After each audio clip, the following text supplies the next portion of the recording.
Hi hello సలాం welcome to blogger Vijay. So last వీడియోలో మనం హెడ్డింగ్స్ గురించి తెలుసుకున్నాం. సో కంటెంట్ పరంగా చూసుకున్నప్పుడు హెడ్డింగ్స్ అనేవి ఎంత ఇంపార్టెంటో పారాగ్రాఫ్ కూడా అంత ఇంపార్టెంట్. సో మనం రీడ్ చేయవలసినటువంటి కంటెంట్ అంటే కంటెంట్ అనేది రీడబిలిటీగా ఉందా లేదా, సో పారాగ్రాఫ్స్ అనేవి ఎంత అట్రాక్టివ్గా ఉంటే రీడబిలిటీ అనేది అంత బాగుంటుంది అన్నమాట. ఎస్, అవును, మీరు అనుకుంటుంది కరెక్ట్.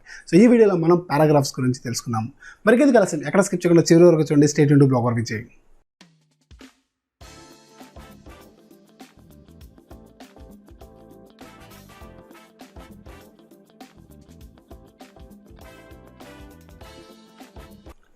బ్లాగింగ్ గురించి, వెబ్సైట్ డిజైన్ గురించి, అదేవిధంగా డిజిటల్ మార్కెటింగ్ గురించి మీరు మరిన్ని తెలుసుకోవాలి అనుకుంటే మా యూట్యూబ్ ఛానల్ సబ్స్క్రైబ్ చేసుకోండి. అదేవిధంగా ఇన్స్టాగ్రామ్లో కూడా మమ్మల్ని ఫాలో అవ్వండి.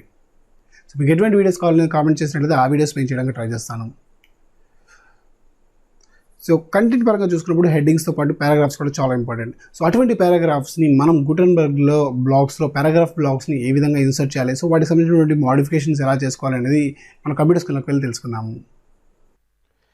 సో గైస్, ఈ ట్యూటోరియల్లో మనం ఏంటంటే పారాగ్రాఫ్ బ్లాక్ గురించి తెలుసుకుందాము. సో ఇక్కడ డిఫాల్ట్గా మనకి ఏంటంటే మీరు ఎక్కడ ఎంటర్ప్రెస్ చేసినా కూడా పారాగ్రాఫ్ బ్లాక్ అనేది వస్తుంది.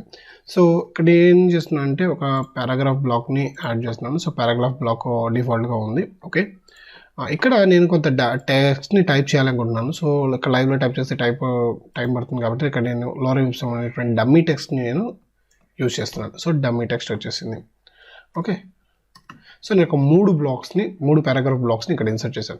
సో జనరల్గా మీకు ఈ అలైన్మెంట్స్ ఇవన్నీ కూడా నేను ఆల్రెడీ చెప్పాను. సో పారాగ్రాఫ్ కనుక క్లిక్ చేసినట్లయితే మీకు అది దాన్ని ఎలా చేంజ్ చేయాలి అని అడుగుతుంది. సో ఇది ఫస్ట్ది.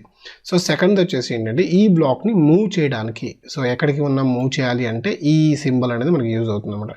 సో దీన్ని నేను మీకు ఈజీగా అర్థం అవ్వడం కోసం సో బోల్డ్ చేశాను. సో కనబడుతుందా? ఒకసారి అప్డేట్ చేద్దాం, ఒకసారి రిఫ్రెష్ చేద్దాం. ఓకే, ఇక్కడ మీరు ఏం చేస్తారంటే దీన్ని యూజ్ చేసుకొని మీరు వెళ్ళి బ్లాక్స్ని మూవ్ చేయొచ్చు అనమాట. సో మూవ్ చేయడానికి ఈ డాట్స్ డ్రాగ్ అనేటువంటి సింబల్ అనేది హెల్ప్ అవుతుంది అనమాట. అలా కాకుండా మీరు ఈ యారో మార్క్స్ ద్వారా కూడా మీరు మూవ్స్ అప్కి డౌన్కి మూవ్ చేయొచ్చు. సో కింద ఉన్నది ఇప్పుడు మనకి పైకి వచ్చేస్తుంది. ఓకే, సో ఇప్పుడు దీన్ని మరీ డౌన్కి తీసుకెళ్ళిపోదాం. అప్డేట్. సో ఒకసారి రిఫ్రెష్ కనుక చేసినట్టయితే ఇప్పుడు లాస్ట్లోకి వచ్చేస్తుంది. సో ఈ విధంగా మనం ఏంటి అంటే ఏదైతే అలైన్మెంట్ అనమాట. సో అలైన్మెంట్స్ మీకు అన్నీ తెలుసు అని అనుకుంటున్నాను. సో అలైన్మెంట్స్ వచ్చేసి 3 types ఆఫ్ అలైన్మెంట్స్ ఉంటాయి.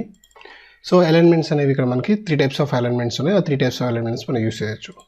సో తర్వాత లింక్ టెక్స్ట్ కూడా మనం ఇక్కడ లింక్స్ కూడా మనం ఇక్కడ ప్రొవైడ్ చేయొచ్చు అనమాట. సో ఇన్బౌండ్ లింక్స్ కావచ్చు, అవుట్బౌండ్ లింక్స్ కావచ్చు, మనం సెలెక్ట్ చేసుకొని మనం లింక్స్ అనేవి ప్రొవైడ్ చేయొచ్చు.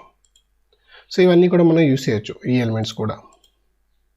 ఓకే, సో ఇక్కడ మనకి అడిషనల్గా వచ్చేటువంటి ఆప్షన్స్ ఏమున్నాయి అంటే సో టైపోగ్రఫీ, కలర్, అదేవిధంగా text settings. So drop cap అది కావాలా వద్దా అని. సో దీని మీద సెలెక్ట్ చేసుకుని మనం డ్రాప్ క్యాప్ కనుక అప్లై చేసినట్లయితే సో ఈ విధంగా మనకి డ్రాప్ క్యాప్ అనేది అప్లై అవుతుంది. Okay, so update. ఒకసారి రిఫ్రెష్ కనుక చేసినట్లయితే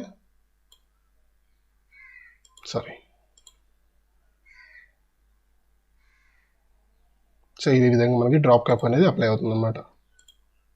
ఓకే, సో ఇది ఒకటి మనకి ఏంటంటే వచ్చేటువంటి ఎడిషనల్ సెట్టింగ్ అనమాట. సో ఒకవేళ మీరు కలర్స్ కూడా చేంజ్ చేసుకోవాలి అనుకుంటే సో దెన్ మీరు కలర్స్ కూడా యూజ్ చేయొచ్చు. Update, paragraph black.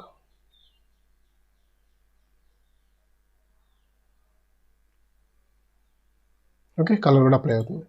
తర్వాత ఇక్కడ మనకి మనకు కావాల్సినటువంటి కలర్స్ కనుక లేకపోతే ఇక్కడ మనకు కావాల్సిన విధంగా మనం కలర్స్ అనేవి మనం యూస్ చేసుకోవచ్చు. ఒకవేళ మీకు హెక్సా కోడ్ కనుక తెలిస్తే ఆ హెక్సా కోడ్ని కూడా యూస్ చేసుకొని మీరు ఈ కలర్స్ అనేవి యూస్ చేయొచ్చు అనమాట. ఓకే, సో గ్రీన్ కలర్ పెట్టాను. సో అప్డేట్ చేస్తున్నాను. సో ఇక్కడ మీకు ఇక్కడే ప్రివ్యూ కనిపిస్తుంది. సో ఒకసారి రిఫ్రెష్ చేసినట్లయితే ఇక్కడ కూడా మీకు కనిపిస్తుంది అనమాట. సో ఈ విధంగా మీరు ఏంటి అంటే పారాగ్రాఫ్ బ్లాక్స్ని కూడా ఈజీగా యూజ్ చేయొచ్చు. సో ఇది గైస్, సో గుటెన్బర్గ్లో పారాగ్రాఫ్ సంబంధించినటువంటి బ్లాక్స్ అనమాట. సో టెక్స్ట్ ఫార్మాటింగ్కి సంబంధించినటువంటి బేసిక్ డీటెయిల్స్ అన్నీ కూడా ఇందులో మనం ప్రొవైడ్ చేయడం జరిగింది. సో ఈ వీడియో మీకు బాగా యూస్ఫుల్ అవుతుంది అనుకుంటున్నాను. ఈ వీడియో కనుక మీకు నచ్చినట్లయితే లైక్ చేయండి, మరింత మందికి యూస్ఫుల్ అవుతుంది కూడా షేర్ చేయండి, ఎందుకంటే షేరింగ్ ఇస్ కేరింగ్. సో మరిన్ని అప్డేట్స్ కోసం చూస్తూనే ఉండండి బ్లాగర్ విజయ్.